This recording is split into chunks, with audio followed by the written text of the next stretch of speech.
সিঙ্গুরে দাঁড়িয়ে রয়েছি। আজকের দিনে না মানুষের খাওয়া দাওয়া মানে জীবন জীবিকার জন্য একটা চাকরি হলে খুব ভালো হয়। আমার পাশে যিনি দাঁড়িয়ে রয়েছেন ইনিও সিঙ্গুরের বাসিন্দা, বয়স হয়েছে অনেকটা। বলছি আপনার নামটা প্রথমে বলুন। অনিল বাগ, বেড়াবাড়ি, পূর্বপাড়া, হ্যাঁ, বলছি থানা সিঙ্গুর, জেলা হুগলি। বলছি কি চান? আমি কারখানা চাই, আর হওয়ার সম্ভাবনা রয়েছে? আশা করে আছি। অনেক বছর হয়ে গেল। অনেক বছর হলে কি হবে, আশা করে আছি টাটা আসবি। টাটাকে আমি একদিন টাটা সাপোর্টে আছি, আগেও ছিলাম, হ্যাঁ, এখনও আছি। তাহলে হলো না কেন? এখানে কিছু কিছু লোক না আছে, নিজের স্বার্থক শুধু চেয়েছে, পরের স্বার্থ বোঝে নে। কীরকম একটু যদি বুঝিয়ে বলেন। বুঝতে পারে, আমি বলছি এটা, সে চাইছে নিজেরটা ভালো বুঝবো, নিজেরটা ভালো, নিজের মনোভাব করব। আমরা চেয়েছিলাম যে দেশের ছেলে লেখাপড়া শিখুক, একটা কর্মস্থান, আইটিআই পাস করুক, এই এই লাইনে কাজ করুক। আমার ছেলে আইটিআই অত শিক্ষিত কম, এখন আমার ছেলে বেলুড়ে করে, এইখানে আমরা পাহারাদার চাকরি করেছি।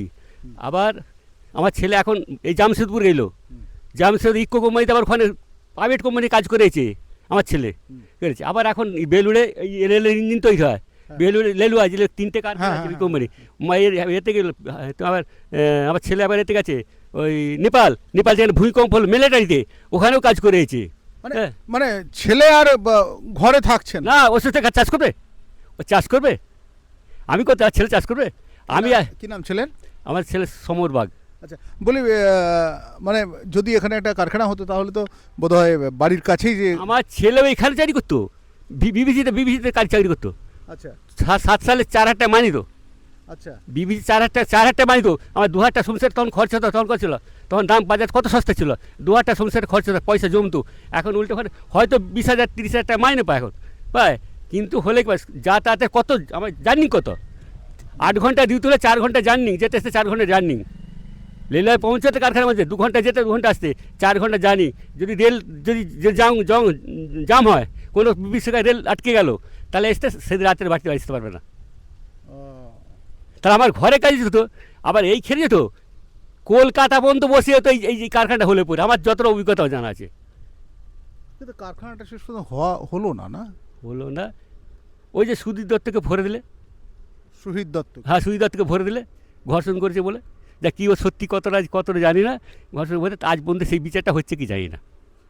তাহলে কি হবে? তাহলে কী হবে, এবার জনগণ বুঝবে। সিঙ্গুরে কত মানুষ উপকৃত হতো, তাই না? হ্যাঁ, হতো তো।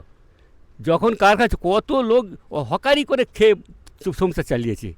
হ্যাঁ, আমাকে ধরুন এই যে কারখানাতে এখন দেখুন, এইখানে এই যে কারখানাটা, এই জমিটা এই যে এতটা হাই রোডের পাশে, কোনো চাষির জমি নেই, আচ্ছা।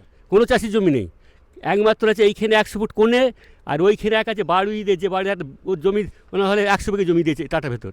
ওদের এইখানে আমি সেই জমিটা ভাগ করতাম। 100 ফুট ফন্ড আছে, আর একটা লোকের 50 ফুট ফন্ড আছে, আর এইখানে 100 ফুট, এখানে আপ টু 60 সেখান পর্যন্ত কারো চাষির কোনো ফন্ড নেই। ওরা 500 ফুট মধ্যে এখান মধ্যে কিনেছে, এখান মধ্যে 60 সেখান মধ্যে কাছে। তোমার অরুণ দাস, কল্পনা মালিক, সেও 60 সেখান পর্যন্ত কিনে মাটি বিক্রি করে তখন করে। তা সেই সব জমি সে চাষ করার জন্য করেছে। আর এরা বলে চাষ করার জন্য চাষ করবো, আমি চাষ করবো, আমরা চাষি জমি চাই। আর দেখুন কতটা জমি কোথায় আছে এই মার্কেটে। চলুন, এখন এখানে ফসল হচ্ছে, ফসল জোর করে করছে এগুলো, আমি কি করব, আমি করে খাবো কিরা? মানে এখনো পর্যন্ত আপনি চান যে এখানে কারখানা হোক? কারখানা হোক, এখনও চাই। আমি আমার 65 বছর বয়স হয়ে গেল, আমি দেখবো যে বেঁচে থাকবো, কারখানা হয় কেন, তবে আমার জীবন ধন্য হবে যদি কারখানা হয়। ঠিক এখনো পর্যন্ত কিন্তু এনার মতো প্রচুর মানুষ চাইছেন কারখানা হোক। আর কারখানা করতে গেলে যা যা প্রয়োজন সেটা বোধহয় এখনও সমস্ত কিছুই রেডি আছে, শুধু অপেক্ষা।